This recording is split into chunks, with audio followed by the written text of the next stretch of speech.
ভার্সিটির প্রথম দিন কেমন ছিল? সেরিন এক্সাইটেড হয়ে আজ সারাদিনে যা যা হয়েছে সব খুলে বলতে শুরু করে। নতুন ক্লাস, নতুন পরিবেশ, ঐশীর সঙ্গে বন্ধুত্ব, সবকিছু এক নিঃশ্বাসে বলে যায় সে।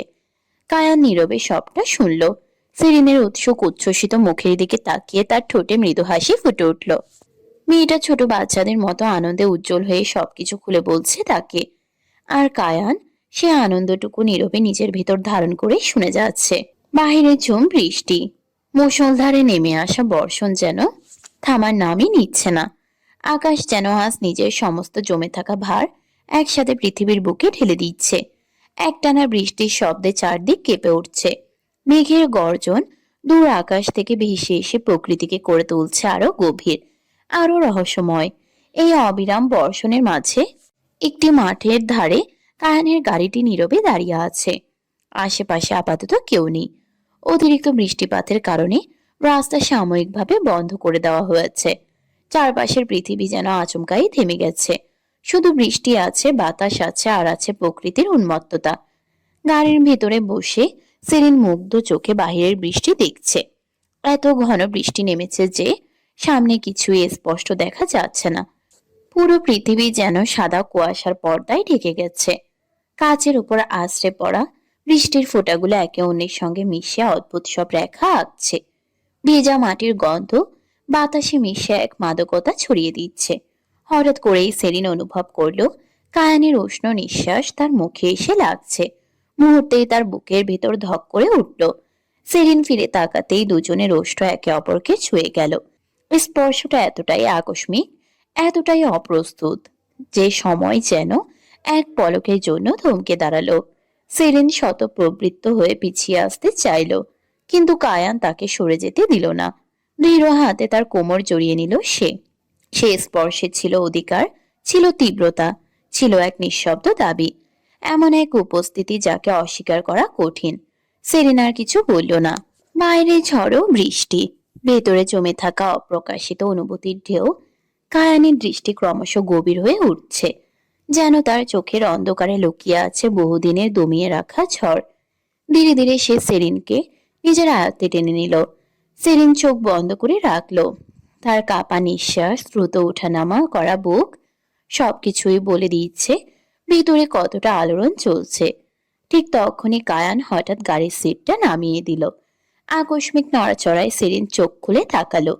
কায়ান তার দিকে তাকিয়ে বাঁকা হেসে উঠল। আকস্মিক নড়াচড়ায় সেরিন চোখ খুলে তাকালো। কায়ান তার দিকে তাকিয়ে বাঁকা হেসে উঠল। সেই হাসিতে ছিল বিপজ্জনক আকর্ষণ, ছিল অদ্ভুত এক অন্ধকার মায়া। যেন ঝড়ের রাতের মতোই সে, সুন্দর অথচ ভয়ঙ্কর, শান্ত অথচ বিধ্বংসী। পরক্ষণে কায়ান সেরিনের উপর ঝুঁকে এলো। পরম আদরে আঁকড়ে ধরল সেরিনের ওষ্ঠদয়। বাইরে বজ্রপাতের আলো এক মুহূর্তের জন্য গাড়ির ভেতর আলোকিত করে আবার নিভে গেল। আর সেই ক্ষণিক আলোর মতোই তাদের মাঝের দূরত্বটুকুও মিলিয়ে গেল, ডুবে গেল বৃষ্টি, অন্ধকার আর নিঃশব্দ আবেগের গভীরতায়। এরপর কেটে গেল বেশ কিছু মাস। কায়ানের অফিসের ব্যস্ততার মাঝেও সেরিনকে নিয়ে তার নতুন বৈবাহিক জীবন বেশ ভালোই কাটছিল। দায়িত্ব আর কাজের অসীম চাপের ভিড়েও সে সর্বোচ্চ চেষ্টা করত সেরিনকে সময় দিতে। দিনের শেষে যত ক্লান্তি থাকুক না কেন, সেরিনের জন্য তার সময় যেন আলাদা করে বরাদ্দ থাকতো। হাজার ব্যস্ততার মাঝেও সে সেরিনকে অবহেলা করেনি কখনো। অন্যদিকে সেরিনও এখন ভার্সিটির পরিবেশের সঙ্গে বেশ মানিয়ে নিয়েছে। ভার্সিটির বিশাল ক্যাম্পাস, পরিচিত মুখ, পরিচিত পথঘাট সবই এখন তার চেনা জানা হয়ে গেছে। আহিরের গ্র্যাজুয়েশনও কিছু মাস আগেই সম্পন্ন হয়েছে। এখন কায়ান ব্যস্ত থাকলে সেরিন একাই ভার্সিটিতে আসা যাওয়া করে। সেদিন আবার জারিফ এবং জিনুকেও নিয়ে এসেছিল শিমুল এবং জেবরান, কারণ ওদের মা মেহেরিন কোথাও চলে গিয়েছে। বিষয়টা প্রথমে মাহমুদের জন্য সহজ ছিল না। তিনি কিছুতেই ব্যাপারটা মেনে নিতে পারছিলেন না। কিন্তু পরক্ষণেই সব দিক ভেবেচিন্তে জারিফ আর জিনুকে শিমুলের কাছে দত্তক দেওয়া হয়। এখন শিমুলই তাদের আপন মা। তবে আজকাল কায়ান একটি বিষয় গভীরভাবে লক্ষ্য করছে। সেরিন কেমন যেন উদাসীন হয়ে যাচ্ছে। তার চোখে আগের সেই উজ্জ্বলতা নেই। কথাতেও কেমন জানি প্রাণহীন ক্লান্তি। কায়ান কয়েকবার জিজ্ঞেস করেও এর কোনো স্পষ্ট উত্তর পায়নি। সেরিন প্রতিবারই কিছু না কিছু বলে এড়িয়ে গেছে। আজ কায়ান ঠিক করেছে সেরিনকে একটি সারপ্রাইজ দেবে। গত দুদিন ধরে সে সেরিনকে আনতে যেতে পারেনি, কাজের চাপে নিজেকেই যেন বন্দি করে রেখেছিল। তাই আজ কোনো পূর্ব খবর না দিয়েই সে সোজা ভার্সিটিতে চলে আসে। ভার্সিটি ছুটি হয়েছে কিছুক্ষণ আগে। মেন গেটের সামনে ঐশীকে একা বের হতে দেখে কায়ান ভ্রুকুচকে তাকালো। সেলিনকে কোথাও দেখা যাচ্ছে না, তার মনে অজানা এক অস্বস্তি জন্ম নিল। সে দ্রুত ঐশীর সামনে গিয়ে দাঁড়িয়ে জিজ্ঞেস করলো। সেরিন কোথায় ঐশী? কায়ানকে দেখে ঐশী থমকে গেল। তার চোখে মুখে বিস্ময় স্পষ্ট। বোঝাই যাচ্ছে কায়ানকে এখানে দেখার জন্য সে প্রস্তুত ছিল না। সে কাপা গলায় বলল। ভাইয়া আপনি এখানে? কায়ানের কণ্ঠ আরো কঠিন হয়ে উঠল। সেরিন কোথায় ঐশী?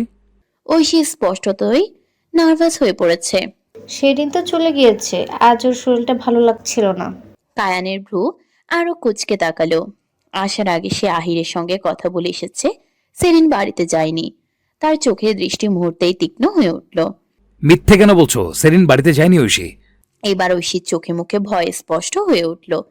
তার কাঁপতে থাকা শরীর, অস্থির দৃষ্টি সবই বলে দিচ্ছে সে কিছু লুকোচ্ছে। ঐশীর এই ঘাবড়ে যাওয়া দেখে কায়ানের সন্দেহ আরো গভীর হলো। পরক্ষণেই সে রাগান্বিত কণ্ঠে চিৎকার করে উঠল। ঐশী, আই সেইড সেরিন কোথায়? দ্রুত বলো। ঐশী প্রায় কেঁদে ফেলার অবস্থায় বলে উঠল। ভাইয়া নীলা ক্যাফেতে গিয়েছে সেরিন জাকিরের সাথে। কায়ানের চোখ সরু হয়ে এলো। তার কণ্ঠ ভয়ঙ্কর শান্ত। জাকিরকে? ঐশী গিলে নিয়ে উত্তর দিল। এমপির ছেলে জাকির চৌধুরী। এক মুহূর্ত দেরি করল না কায়ান। সে সোজা গাড়িতে উঠে বসে। এদিকে ঐশী বারবার সেরিনকে কল করতে লাগলো, কিন্তু সেরিন প্রতিবারই কল কেটে দিচ্ছিল। শেষমেশ অসহায় হয়ে ঐশী হাল ছেড়ে দিল। মনের ভিতর অজানা ভয় নিয়ে সে ধীরে ধীরে নিজের বাসার পথে রওনা করলো। বাহিরে আকাশ জুড়ে মেঘের তাণ্ডব চলছে। গুড়গুড় শব্দ তুলে কালো মেঘে ঢেকে গেছে সম্পূর্ণ আকাশ। প্রকৃতি যেন আজ নিজের সমস্ত শান্তি হারিয়ে উন্মত্ত রূপ ধারণ করেছে। কিছুক্ষণের মাঝেই শুরু হলো মুষলধারে বৃষ্টি। অগণিত জলের ধারা আছড়ে পড়তে লাগলো মাটির বুকে। চারিদিক শুধু বৃষ্টি আর বৃষ্টির জলেই অথই হয়ে উঠেছে। বাতাসে কাঁচা মাটির গন্ধ, জানালার কাছে টুপটাপ শব্দ, আর দূরের বিদ্যুতের ঝলকানি মিলিয়ে পরিবেশ হয়ে উঠেছে ভয়ঙ্কর অথচ মোহময়। এই ভয়াবহ বৃষ্টির মাঝেও কায়ানের গাড়ির গতি একটুও কমেনি, বরং সে যেন আরো দ্রুত সবকিছুকে পেছনে ফেলে ছুটে চলেছে। তার চোখে মুখে জমে থাকা আগুন গাড়ির গতিকেও হার মানাচ্ছে। নীলা ক্যাফেতে পৌঁছে কায়ান লক্ষ্য করলো আশেপাশে তেমন কেউ নেই। এই ভারী বৃষ্টিতে প্রায় সবাই নিজেদের ঘরে ফিরে গেছে। যারা দু একজন রয়েছে তারাও হয়তো কোনো কারণে বৃষ্টির ফাঁদে আটকা পড়েছে। কায়ান ভেতরে প্রবেশ করে দেখলো ক্যাফেটা প্রায় সম্পূর্ণ ফাঁকা। মাত্র দুটো টেবিলে দুজন লোক বসে আছে, তাদের সঙ্গে একটি মেয়ে। চারদিকে চোখ বুলিয়ে কায়ান সেরিনকে খুঁজলো, কিন্তু কোথাও তাকে পেল না। কায়ান ভাবলো হয়তো সেরিন ইতোমধ্যেই চলে গেছে, তাই ফিরে আসার জন্য ঘুরতেই পরক্ষণেই কিছু একটা ভেবে সে কাউন্টারের দিকে এগিয়ে গেল। কাউন্টারে একজন লোক বসেছিল। কায়ান তার সামনে গিয়ে কিছু টাকা বাড়িয়ে দিল। লোকটা অবাক হয়ে বলল। কিসের টাকা স্যার? কায়ান কোনো উত্তর না দিয়ে ফোন বের করে সেরিনের ছবি দেখালো লোকটাকে। মেয়েটা এসেছিল এখানে? লোকটা ছবির দিকে তাকিয়ে বলল। এই মেয়েটা হ্যাঁ এসেছিল, বয়ফ্রেন্ডের সাথে এসেছে মনে হয়। কথাটা শুনে কায়ানের ভিতরে জ্বলতে থাকা আগুন যেন মুহূর্তেই দাবানলে পরিণত হলো। তার চোয়াল শক্ত হয়ে উঠল। ভারী কণ্ঠে সে আবার জিজ্ঞেস করলো। এ মেয়েটা এখন কোথায়? লোকটা কিছুটা ইতস্তত করে বলল। স্যার মেয়েটা এখন পিছন দিকে যে রুমগুলো আছে সেখানে আছে। আপনি কে হন ভাই? কায়ান রাগান্বিত দৃষ্টিতে তাকিয়ে রইল লোকটার দিকে। সেই দৃষ্টি এতটাই তীক্ষ্ণ ছিল যে লোকটার বুক কেঁপে উঠল। না। একটি মাত্র শব্দ, অথচ তাতে জমেছিল হিমশীতল হুমকি। লোকটা ভয় পেয়ে গেল। কায়ান দ্রুত পায়ে রুমের দিকে হাঁটা ধরল। পেছন থেকে লোকটা বিড়বিড় করে বলতে লাগলো। বারে ঘরের মেয়ে এসব করে বেড়ায় আর অন্যরা কিছু বললেই দোষ। যাই গো আমার কি, আমি তো বোনাস পেয়ে গেছি। সেদিন সোফার উপর গুটিসুটি মেরে বসেছিল। তার চোখে ভয়, মুখে ক্লান্তির ছাপ। এমন সময় ধড়াম করে দরজা খুলে যাওয়ার শব্দে সে চমকে উঠে সেদিকে তাকালো। দরজার সামনে দাঁড়িয়ে আছে কায়ান। তার চোখ দুটো রক্তিম, যেন ভেতরে জমে থাকা সমস্ত রাগ আজ দৃষ্টিতে রূপ নিয়েছে। সেরিনের পরনে কারোর একটি কোট। কায়ান এক নজরেই বুঝে গেল এটা নিশ্চয়ই ওই জাকিরের কোট। এক মুহূর্তও দেরি করলো না কায়ান। ঝড়ের বেগে ভেতরে ঢুকে সেরিনের গালে সজোরে একটি থাপ্পড় বসিয়ে দিল। তীব্র আঘাতে সেরিন ছিটকে পাশের দিকে পড়ে গেল। পরক্ষণেই কায়ান সেরিনের চুলের মুঠি শক্ত করে ধরে তাকে দাঁড় করালো। কুত্তার বাচ্চা, আজ বাড়িতে চল, তোর জ্বালা আজ মেটাবো। সেরিন কিছুই বলতে পারছিল না। ভয়ে তার গলা শুকিয়ে কাঠ, শরীর জমে আসছে। আতঙ্কে তার হাত পা অবশ হয়ে গেছে। কায়ান সেভাবেই সেরিনের চুল ধরে তাকে টানতে টানতে বাহিরে নিয়ে গেল। কায়ান বেরিয়ে যাওয়ার কিছুক্ষণ পর ওয়াশরুম থেকে বের হলো জাকির। বেরিয়ে এসে সেরিনকে না দেখে সে অবাক হলো। চারদিকে তাকিয়ে সেরিনকে খুঁজলো, কোথাও না পেয়ে দ্রুত বাইরে চলে এলো। সেখানেও সেরিনকে না দেখে সে কাউন্টারের কাছে গিয়ে জিজ্ঞেস করলো। লোকটা কায়ানির কথা সব খুলে বলল। কথাগুলো শুনে জাকিরের মুখে রাগের ছাপ ফুটল না, আবার খুশিরও না। তার অভিব্যক্তি ছিল অদ্ভুত শান্ত। তার চোখে মুখে থেকে গেল এক অজানা রহস্য, যেন সে এমন কিছু জানে যা অন্য কেউ জানে না। কায়ানের গাড়িটা যেন আজ কোনো বাধাই মানছে না। রাস্তা, গতি, ঝড়, বৃষ্টি কিছুই তাকে থামাতে পারছে না। স্টিয়ারিং এ শক্ত হয়ে থাকা তার আঙ্গুলগুলোতেই বোঝা যাচ্ছে ভেতরে কি ভয়ঙ্কর ঝড় বইছে। সেরিন ভয়ে মুখ খুলে বলতেও পারছে না। আস্তে চালান। তার বুকের ভিতর ধুকপুক শব্দ যেন নিজেই শুনতে পাচ্ছে। কিছুক্ষণ পর সেরিন লক্ষ্য করে বুঝতে পারলো গাড়িটা শিকদার নিবাসের দিকে যাচ্ছে না।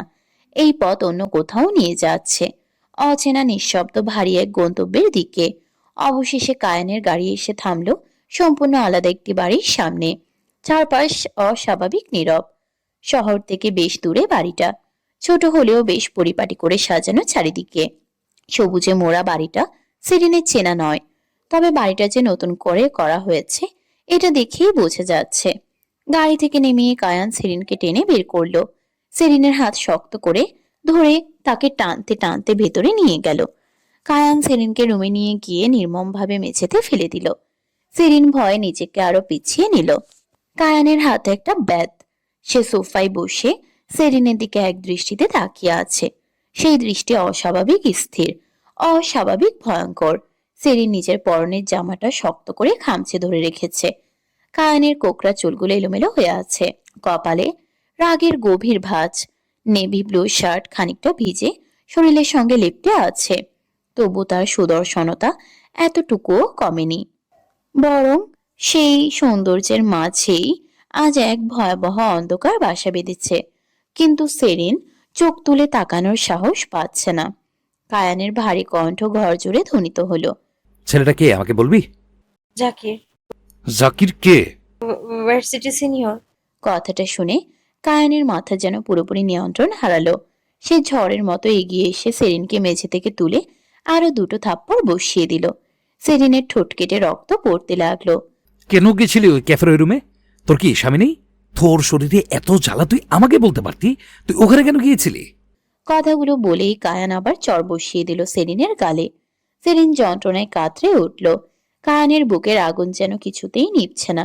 সে সেরিনকে মেঝে থেকে উঠিয়ে নিজের বুকের সঙ্গে মিশিয়ে নিল। তার শরীর কাঁপছে, শ্বাস ভারী হয়ে উঠেছে। বুকে আগুন জ্বালিয়ে দিয়েছিস সেরিন। আমার যে কত কষ্ট হচ্ছে তোকে কেমন করে বোঝাবো। আমার সহ্য হচ্ছে না। কি করব? মেরে ফেলবো তোকে? কিন্তু মারলেও যে আমার অন্তরের আগুন নিভবে না। কি কি কি করতে বলছিস কি তুই? তোরে ভালোবাসি বলে কি নিজেকে বোকা বানায় ফেলছি নাকি? তুই আমার বুক থেকে অন্য কোথাও চলে যাওয়ার চিন্তা করবি আর সেটা বসে বসে দেখবো? এতটা অন্ধ ভেবে রেখেছিস আমাকে? কথাগুলো শুনে সেরিন ভয়ে আরো পিছিয়ে যেতে লাগলো। কায়ানের এই হিংস্র রূপ সে মেনে নিতে পারছে না।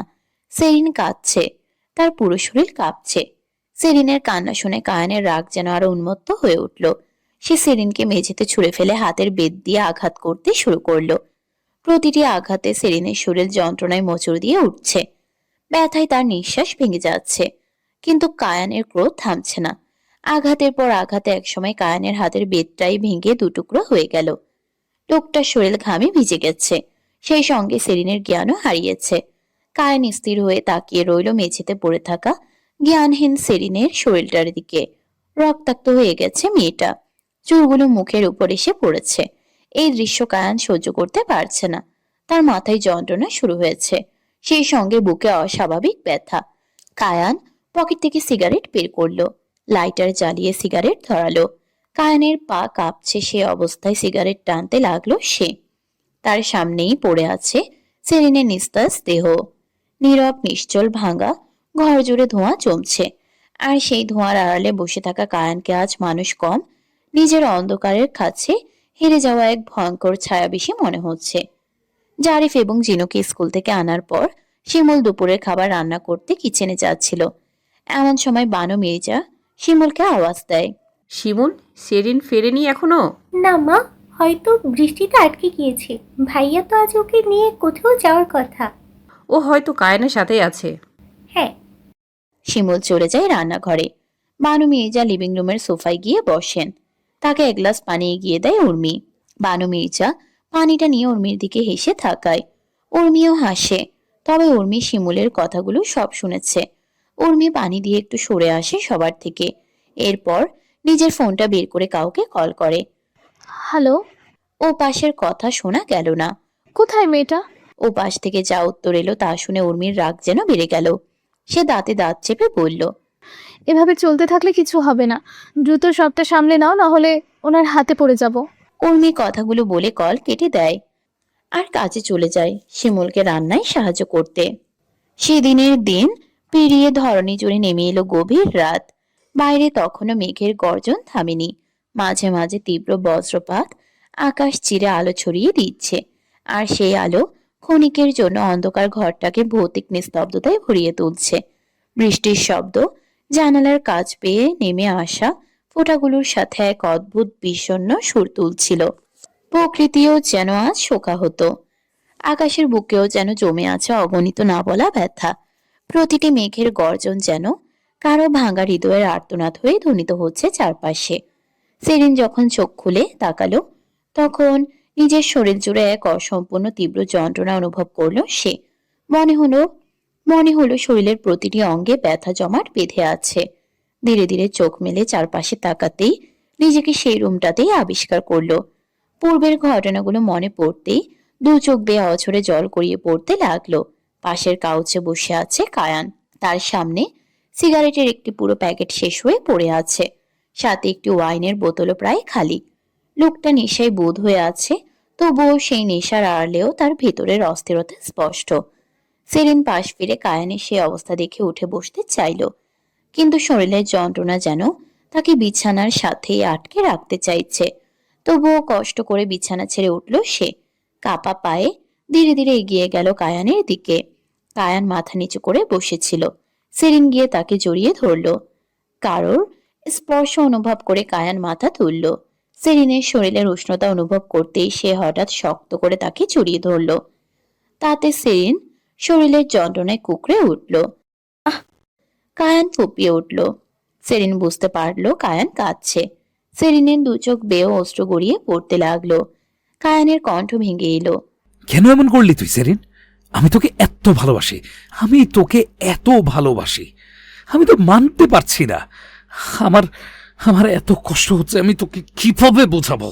সেরিন চুপচাপ সেভাবেই পড়ে রইল কায়ানের বুকে। নিচু স্বরে বলল, আমায় ক্ষমা করে দিন, আমি বুঝতে পারিনি। কথাটা শুনেই কায়ান আবার সেরিনের চুলের মুঠি ধরে বসলো। সেরিনের মুখটা নিজের মুখের কাছে এনে হিসিয়ে বলল, কি বুঝতে পারিসনি তুই? সত্যি করে বলতো, তুই কি ওই ছেলের সাথে কোনো প্রকার সম্পর্কে ছিলি? সেরিন, আমার বুকের ভেতরে ভীষণ যন্ত্রণা হচ্ছে, জান, বল। সেরিন কায়ানের বুকে হাত রেখে কাপা গলায় বলল, না, এটা সত্যি। কিছুদিন আগের কথা। ইউনিভার্সিটিতে নতুন নতুন আমি এবং ঐশী সব জায়গায় ঘুরে বেড়াতাম। এমনই একদিন চারুকলার পাশে ক্যাফেটেরিয়াতে যাই আমি আর ঐশী। অতীত। সেটা ছিল এক সূর্যময় দিন। চারদিকে সোনালি আলো ছড়িয়েছিল। রোদটা ছিল অপূর্ব কোমল, যেন আকাশ নিজ হাতে আলো ছড়িয়ে পৃথিবীকে সাজিয়ে তুলেছে। সেরিন এবং ঐশী ভীষণ খুশি ছিল।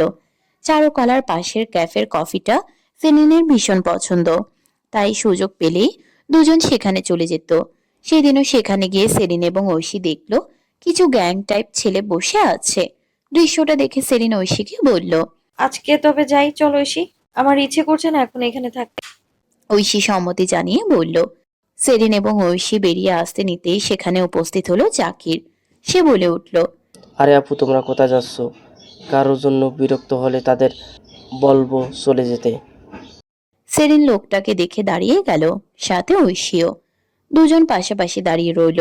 সেরিন বলল, আরে না না ভাইয়া, আপনারা সিনিয়র, আপনারা থাকুন, আমরা বাড়ি যাব। জাকির হালকা হেসে বলল, না, সেটা বলবো না হয়। সিনিয়র হোক বা জুনিয়র হোক, মেয়েদের সম্মান করতে হবে আগে। এই তোরা কুত্তার মতো ঘেউ ঘেউ করতে আসছিস ভার্সিটিতে, মেয়েদের যে সম্মান করতে হয় জানিস না?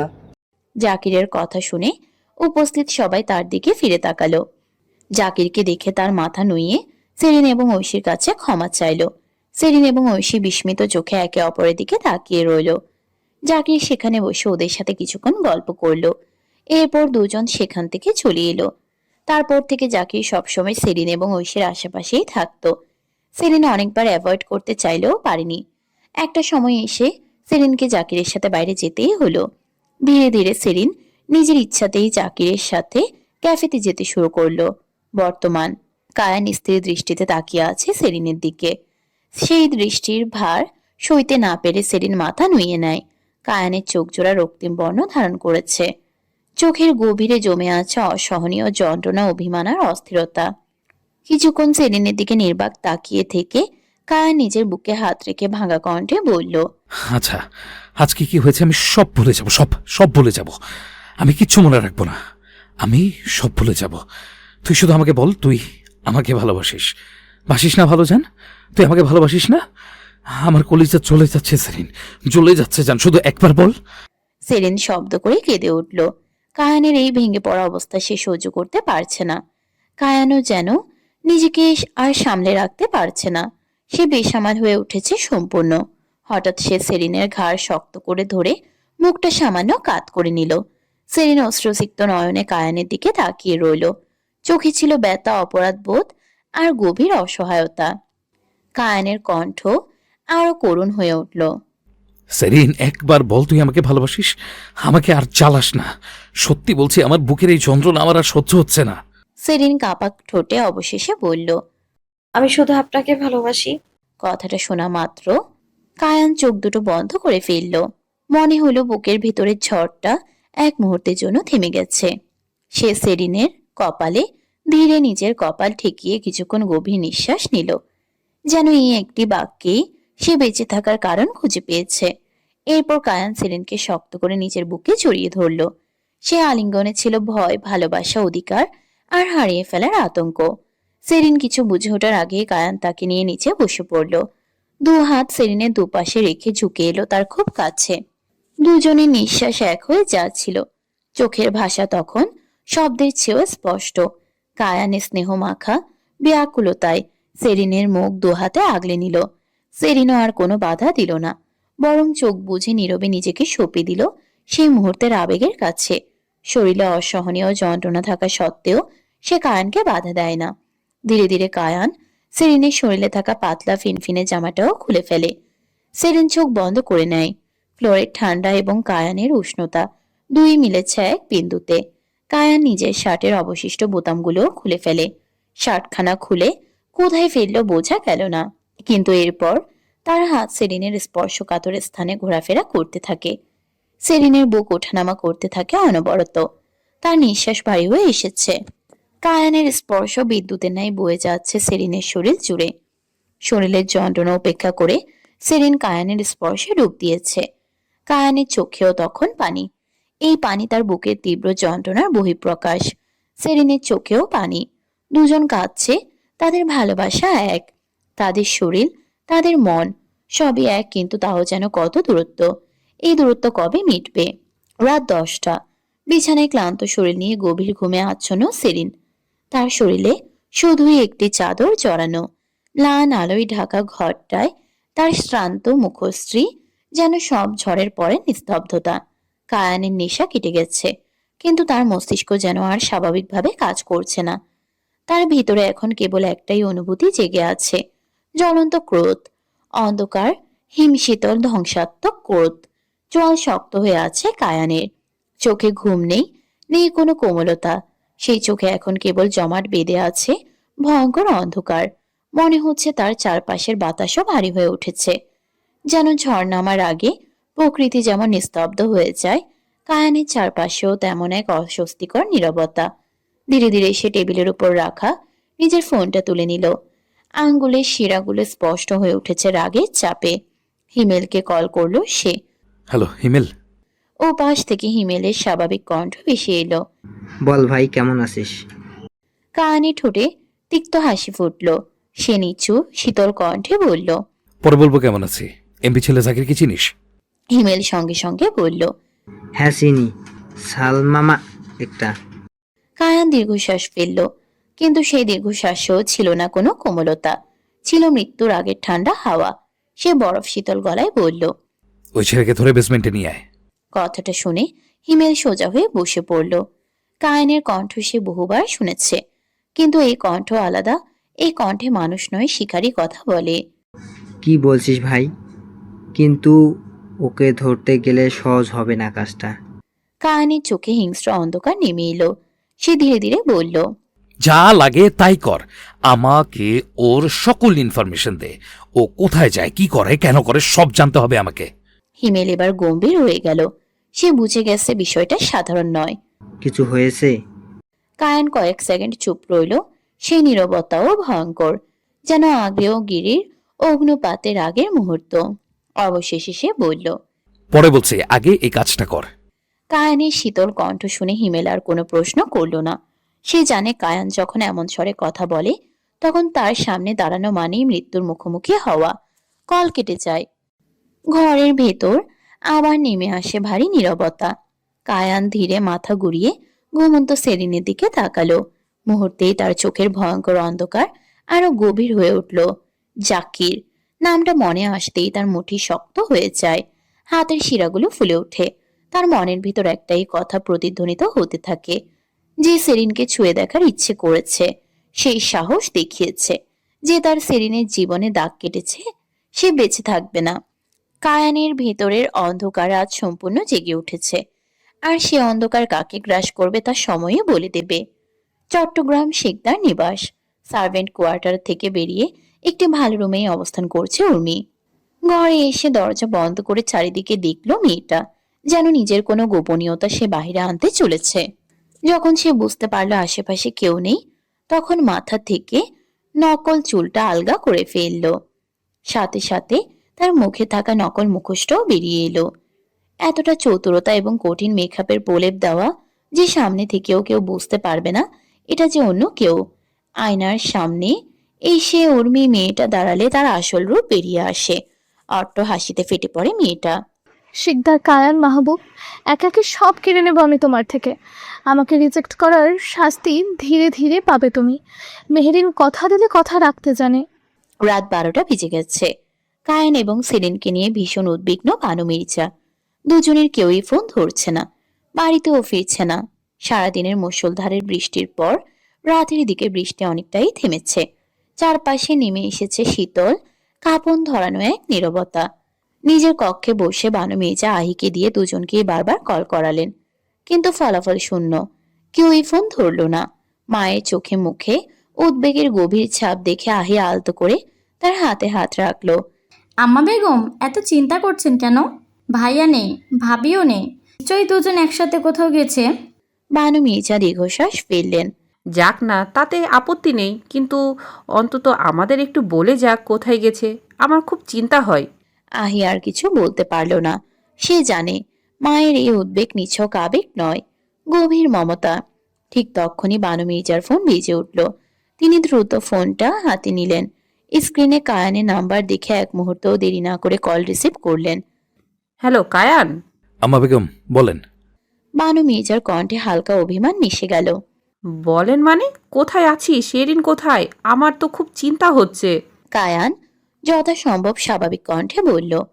আম্মা বেগম, আমি একটু শহরের বাইরে আছি, ফিরতে 3 দিন সময় লাগবে। বানু মির্জার মুখে স্বস্তির রেখা ফুটে উঠল। আচ্ছা, কিন্তু আমাকে একটু জানাবি তো? আমার খুব চিন্তা হয়। কায়ান নরম স্বরে বলল। সরি আম্মা বেগম। ইটস ওকে, শেরিনের খেয়াল রাখিস। হ্যাঁ। কল কেটে যেতেই বানু মির্জার ঠোঁটে মৃদু হাসি ফুটে উঠল। মায়ের মুখে সেই হাসি দেখে আহি কৌতূহলী হয়ে জিজ্ঞেস করল। কি হয়েছে আম্মা বেগম? বানু মির্জার দৃষ্টি যেন হঠাৎ বহু বছর পেছনে ফিরে গেল।